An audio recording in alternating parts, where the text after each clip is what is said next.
So we'll get into the class review now. Yeah, man. So 2004, we'll pull up here. I've been doing this series on the CanesInsight.com message boards, 7.5 million posts and counting. And I've been on the message board, sadly, since this class. I remember this class vividly while I was on, at that time, Grassy.com.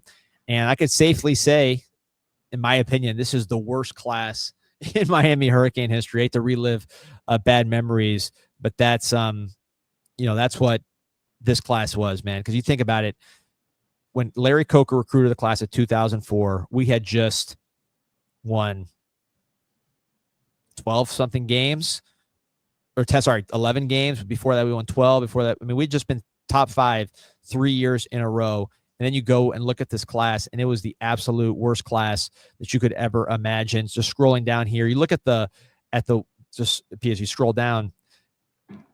Sorry, one of our viewers was sending me another picture of Dylan Day, and it actually, so stop right there. So you look at it, you say, "Oh wow, there's a lot of Pro Bowls there," but really the Pro Bowls are all kind of concentrated in Calais Campbell. This was a one-person class. It was Calais Campbell from Aurora, which is basically Denver, Colorado, and then everybody else struggled. It says it's 3 NFL players, but 2 of those guys, Joe Joseph and Dwayne Hendricks, 2 defensive linemen, really just played 1 game, and that was it. So there wasn't a lot of real NFL players other than Calais Campbell. He was pretty much the only one. And this is a class on signing day. We felt like it was the best day ever because we won every single battle, and it just did not work. Bobby Washington, who's a 5-star, didn't make it to campus. His son now a linebacker on the team. The other 3 5-stars, Willie Williams, Lance Leggett, Charlie Jones. I think we all remember Willie Williams in that saga. Never clicked with Randy Shannon. 6'3", 240, 4'3", the Predator. I remember thinking, I saw him in person twice. He looked like the best linebacker I've ever seen, made every tackle, and then just he was the recruitment that got me into following it. I really got into it heavily in the Northwestern years, but like I was following the notebook. Who was it? It was Manny Navarro who had the Herald notebook with him. Yeah. So I remember going into school as a 4th grader on science. I think it was 4th grade on signing day, and my friend who was a Gator fan, we were both following recruiting. Shout out to Eddie. And we had to wait until after school to see where he chose, because we didn't have phones. We were in 4th grade. And I remember that vividly.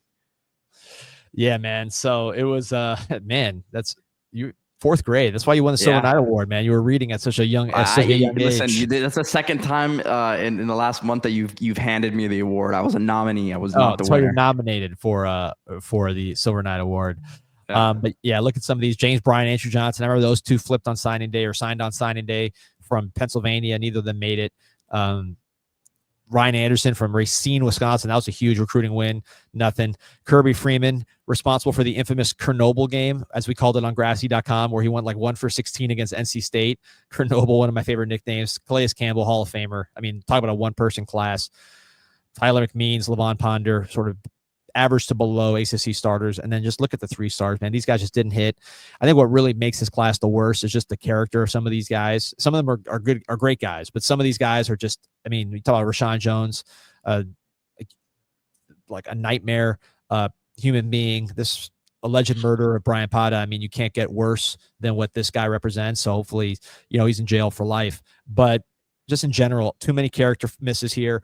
In South Florida, they really got guys that I think were head scratchers. Like you talk about some of the names, Romeo Davis, Khalil Jones. These were guys when they signed, people from South Florida were like, hey, these guys weren't, that dominant here in Miami. How are they going to be good in college? And then there were other local guys, as you scroll down the list, Pete, that we either didn't win the battles for, or we just missed on. So just some names that kind of jump out from this class that really, I think, set us back several years. Probably one of the first recruitments where people started talking about bags, I would say would be, let's see, who do we miss in this year? Let me just pull up. Dwayne Bowe was the year before. Yeah, Dwayne Bowe was the year before. So this year the misses were Brandon Flowers from Virginia Atlantic in Delray, who went to Virginia Tech, ended up being a Pro Bowl type player in the NFL.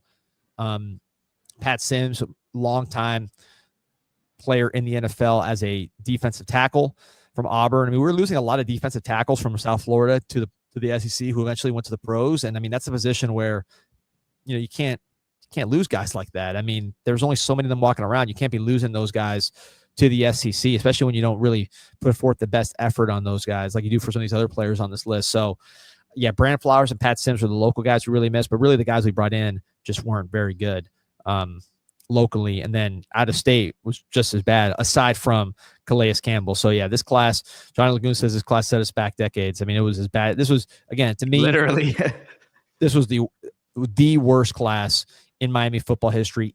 In context, we'll go through this list. You'll see the 2019 transition class to Manny Diaz was probably the worst class in terms of players because that didn't have a Calais Campbell in it.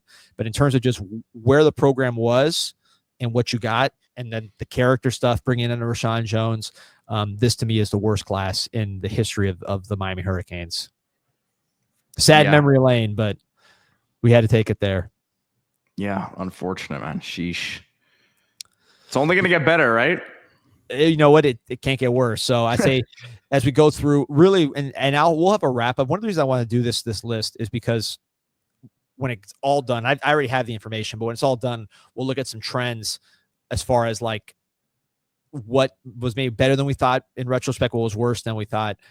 I think the Coker era, everybody knew it was bad, but then when you see how fast the decline was, it's shocking just from a recruiting standpoint. Forget even the culture stuff and the probation and the murders and all the horrible things that happen from a culture standpoint. Just from a pure talent standpoint, man, it's incredible how fast it dropped off from the Butch era. I mean, like immediate. And then some other trends we'll see is down the road, you'll see Shannon and Golden probably did a little better than I thought as far as stacking the talent back up. And then Richt and Manny probably did a little worse than I thought. As far as the talent, they were more Coker-esque than the other two when you go and look at these classes. But we'll break that all down here. But I think right now you're seeing with the Coker era, bad character for sure, tremendous misses out of state, and then in state getting the wrong guys in South Florida, not getting the good ones, and then offensively, and you'll see it in the next class we do, tremendous decline, quarterback position. Kirby Freeman was in this class. Obviously, we know how that turned out. A quarterback, because he had the U tattoo and he turned it into an O for some reason, a 0. Even though he didn't go to Oregon, he went to Baylor, I believe, after that Miami. But he had a U tattoo, which he turned into a 0, which wasn't his completion percentage against NC State. He did complete a pass. It was 1 for 16. But yeah, I would say the decline at quarterback, offensive line, a wide receiver is where it really, really got all screwed up. And Johnny Lagoon said, no wonder they showed no heart against UVA that night. This class kind of peaked. This 2004, that was 2007, right? So this was like the class that peaked at that time, and you saw how that resulted. Over 1,200 on, by the way, guys. Like and subscribe to the show. Yeah,